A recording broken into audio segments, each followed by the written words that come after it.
Hey Rivals, it's Rivalverse here. This channel is going to be your one-stop shop for everything Marvel Rivals related. We're going to have news, gameplay, and updates as we get closer to the game's launch.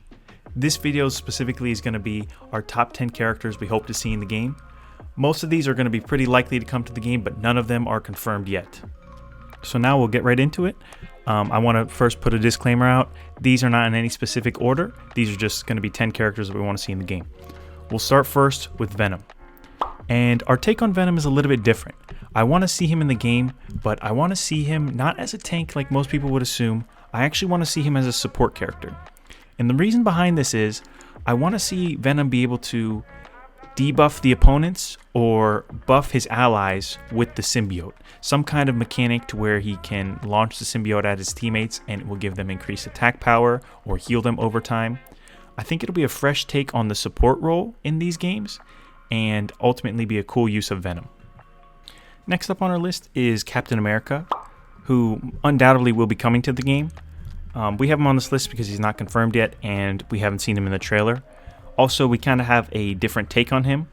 I want to see him as a support character rather than a tank. I think he could have some kind of Avengers Assemble voice line that maybe buffs his allies or debuffs his opponents. I think his shield will also be just a good projectile weapon that won't be too powerful, that would fit well in the role of a support character. Lastly, I think he has a good team-up option with maybe a character like Thor, similar to this Age of Ultron clip here. I think that would be really cool to see that team-up come to action in the game. Next on our list, we have Black Widow. And I know a lot of people aren't probably excited for Black Widow, but I think she serves a significant purpose in a game like this, that she can be kind of the high damage player with a very small health bar, one that has a lot of mobility and action and is fun to play and rewarding for the skillful player. I think she can kind of be like the Tracer from Overwatch comparison in Marvel Rivals. So she'll of course be a DPS with a small health bar and some quick attacks that have to be done in close range. And I think it'll reward good players and ultimately be a pretty cool character to see in this game. Next on our list, we have Silver Surfer. And I know this is going to be a fan favorite. I know there's a lot of people that want to see Silver Surfer in this game. I think there's some really awesome traversal opportunities that he has, along with just being an awesome character in Marvel that we haven't gotten to see a lot on screen, whether it be video games or just movies in general. So I think Silver Surfer is definitely high on our list. I imagine he'd be a DPS character with some kind of mobility using his surfboard, maybe sort of like Pharah to where he can't stay in the sky permanently, or it's just a quick ability for like a dash. But regardless, I think Silver Surfer needs to be in this game. Next up, we have a character that I mentioned earlier in Thor. I think he's pretty much a lock to come to the game. We already have Loki, his brother, who's confirmed to come to the game, as well as his hometown, Asgard. So I think Thor should be either a DPS or a tank character. I think it's entirely up to Marvel Rivals to decide what route they want to go with him. But I think there should, at the very least, be a team-up, whether it be with Captain America or just another Avenger. I think there's some really cool potential with the ability of his hammer and his lightning abilities. So, yep, Thor's on our list, of course, but we're excited to see him in the game. And next, we have our first X-Men on the list, which is Cyclops. Cyclops will be an interesting character that, of course, I'm sure will end up in the game, but it'll be interesting to see how they use his ability.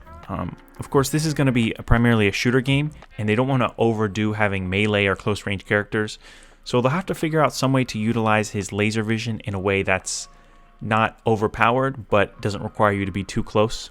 I don't imagine it working quite like a sniper, but maybe like some kind of mid-range weapon that shoots in like single bullets at a time. But for sure we want to see him in the game, and it'll be interesting to see how they make that happen. Next is an iconic Spider-Man villain, Sandman. I think Sandman is what you think of when you think of a tank in third-person shooter games. I think Sandman has the perfect opportunity to have some kind of ultimate move where he turns into a full sand form and eats a bunch of bullets without taking any damage. Or he has these kind of slower, powerful sand attacks. They can vary his size based on how much damage he's taking. All kinds of different opportunities they have. but I think it's clear that Sandman needs to be in this game, and I think the best role for that is going to be a tank. So we'll see how Marvel Rivals executes on that plan. And now we have the big bad Thanos. I'm sure Thanos will eventually be coming to the game.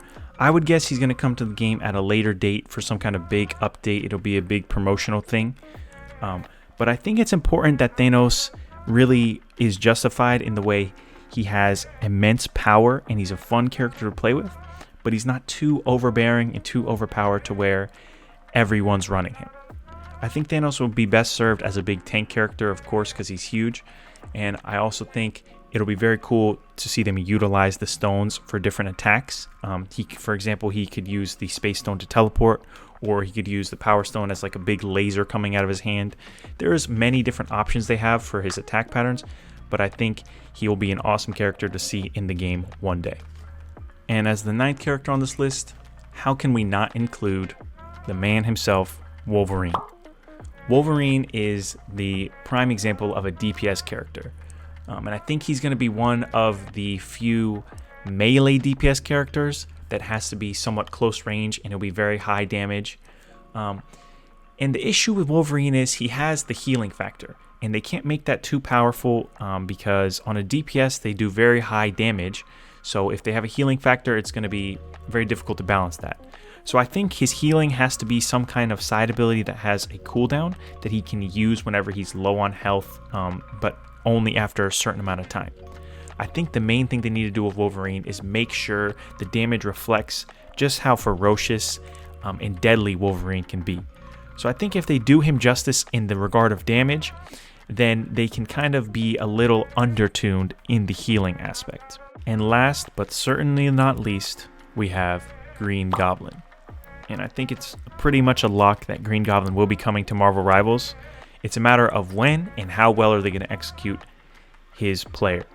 I think it's really cool that they have the prospect of having him on a glider.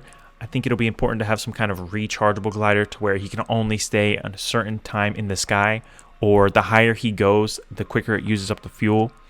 I think it's important to balance the characters that are in the air. We already saw in the trailer with Iron Man, he's going to be in the sky most of the match. So it's important that we don't flood the sky with too many characters, but we also make it to where it's a different aspect of the game. I think there'll be some awesome projectile abilities with his pumpkins and his glider having the spears on them. There could be some kind of dash attack. So we'll see how they execute Green Goblin, but I think it's a lock that we want to see him in the game and that he'll ultimately come to the game. One last thing I want to talk about is the state of this game and the state of the community of this game. I really think this community should strive to come together and lift each creator up. I think if the creators, instead of competing with each other, try to build each other up, the game will ultimately be at a better place, and so will all of the creators. I think this game has an awesome opportunity to be a really cool community and a really awesome game for players to enjoy, but I think that's very dependent on the community not being toxic and really pushing into a new game and enjoying the features as they release and enjoying all the news and enjoying the game once it drops. So this channel is going to be bringing you all the news updates, all the competitive strategies, everything to do with this game. We'll be here to bring it to you. So I hope you guys enjoy. Thank you. So that is our list of 10 characters we want to see in Marvel Rivals. I know it's a bit on the conservative side. Pretty much all the characters on this list are guaranteed to be in the game, but we just wanted to get a feel for 10 characters that we want to see and how we want to see them. Let me know what you guys think in the comments. Comment any characters that aren't on this list that you definitely want to see in the game, and let us know what you think about the video overall. Please like the video if you enjoyed it, and subscribe. This is going to be a new channel, like we said. It's going to be providing you all the content for Marvel Rivals as it comes day by day. So please subscribe if you want to see any more Marvel Rivals content. And Rivals, until next time.